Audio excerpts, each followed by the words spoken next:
Kawasaki is an industrial city in Kanagawa Prefecture, Japan, wedged between Tokyo and Yokohama in that continuous urban strip that forms one of the most densely populated metropolitan areas on the planet. It is not a city that appears in travel guides or documentaries about Japan. It has no famous temples, no ancient gardens, no the kind of beauty that Western tourists seek when they think of that country. It is a city of factories, of workers, of people who contribute in silence to the Japanese economic miracle without the world knowing their names. In that city, Takefusa Kubo was born on the 4th of June 2001. And from the beginning, football was the way that boy understood the world. Japan and football have a shorter history than people usually imagine. For decades, the national sport was baseball, and football was something practiced in schools, but that did not stir mass passions. The creation of the J-League in 1993 changed that gradually, but irreversibly. Suddenly, there was a professional league. There were foreign figures coming to play. There were young Japanese players who were beginning to dream of something that had previously seemed reserved for Europeans and Latin Americans. And in 2002, when Japan co-hosted the World Cup with South Korea and reached the quarterfinals, that dream became massive. Takefusa Kubo grew up in that Japan that already truly loved football. His father, Yoshifumi, took him to his first training session when he was 3 years old. 3 years old. In Japan, where discipline and dedication are fundamental cultural values, it is not so extraordinary for a child to begin practicing a sport at that age. What was extraordinary was what happened when that boy started touching the ball.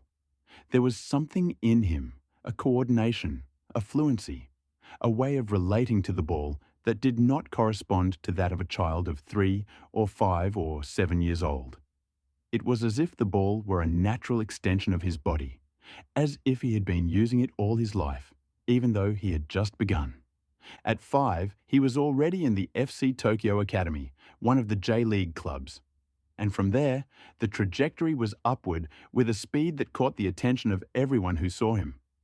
In Japanese youth tournaments, Kubo dominated with an ease that his coaches described with that combination of admiration and vertigo that comes from watching someone do something that seems to belong to a different level. And then, in 2011, when Takefusa Kubo was 10 years old, his father made a decision that would change everything. The family moved to Spain, to Barcelona, to the heart of the best football in the world. The reason was football, but not only his football.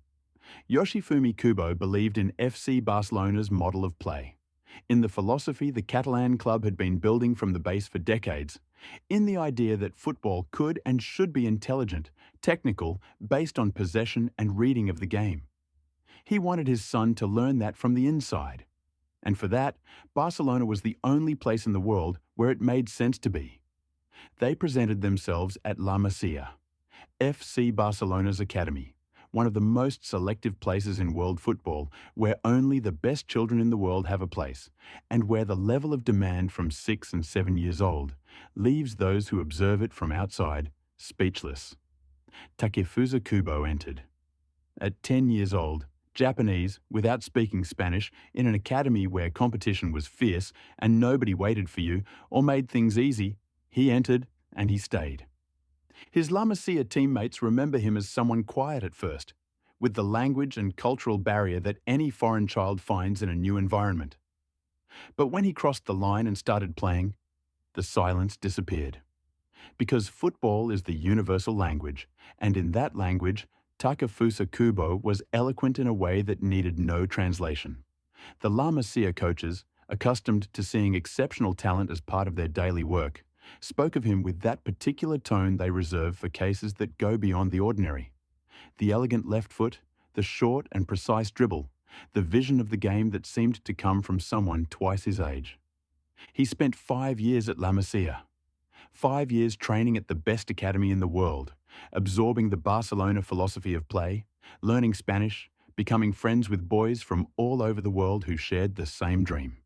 And then, in 2015, came the blow. FIFA sanctioned FC Barcelona for a violation of regulations on the signing of underage foreign players. The international rules that protect children from being transferred to clubs in other countries before turning 16 are clear, and Barcelona had broken them in several cases, including that of Takefusa Kubo.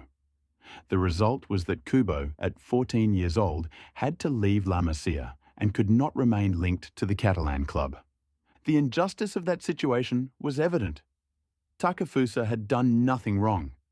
He was a boy who had crossed the world to chase a dream and who now had to pay the consequences of an administrative error that was not his, but belonged to the adults responsible for managing his signing. He had to go back to Japan, to FC Tokyo, to start again. And this is where the story of Takefusa Kubo says something important about that boy's character. Because going back was not giving up, it was regrouping. At FC Tokyo, he kept developing, kept growing, kept being each season a little better than the one before, with the patience that in Japan is understood not as resignation, but as an active form of preparation. In 2019, at 18 years old, he made his professional debut in the J-League. And what he showed in those matches was enough for Real Madrid, the same club that years earlier had watched with interest that Japanese boy shining at La Masía, to decide to buy him. Real Madrid paid for Takefusa Kubo and gave him the academy squad number. But at Madrid, there was no immediate space for an 18-year-old in a team competing for every title. So the loans began.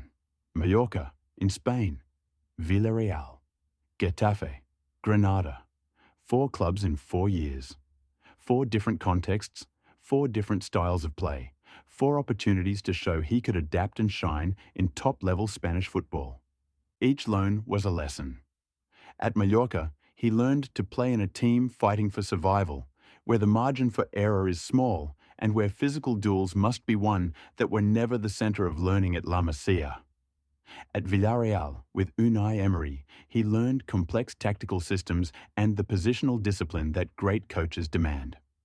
At Getafe, one of the most physical and direct teams in the Liga, he learned to survive and stand out in the most adverse conditions for a technical player. Each loan left him with something more than the previous one. And then came Real Sociedad.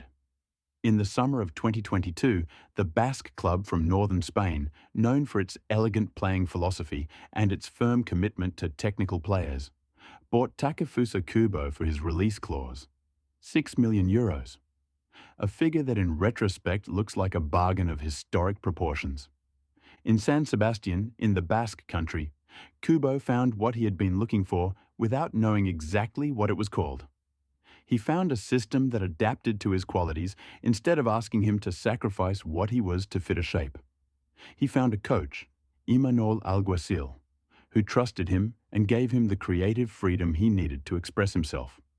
He found a fan base that adopted him from the very first moment, with the kind of affection that in Basque football is earned by being authentic and hardworking and committed in every match. The 2022-23 season was the definitive revelation. 12 goals and 13 assists in La Liga.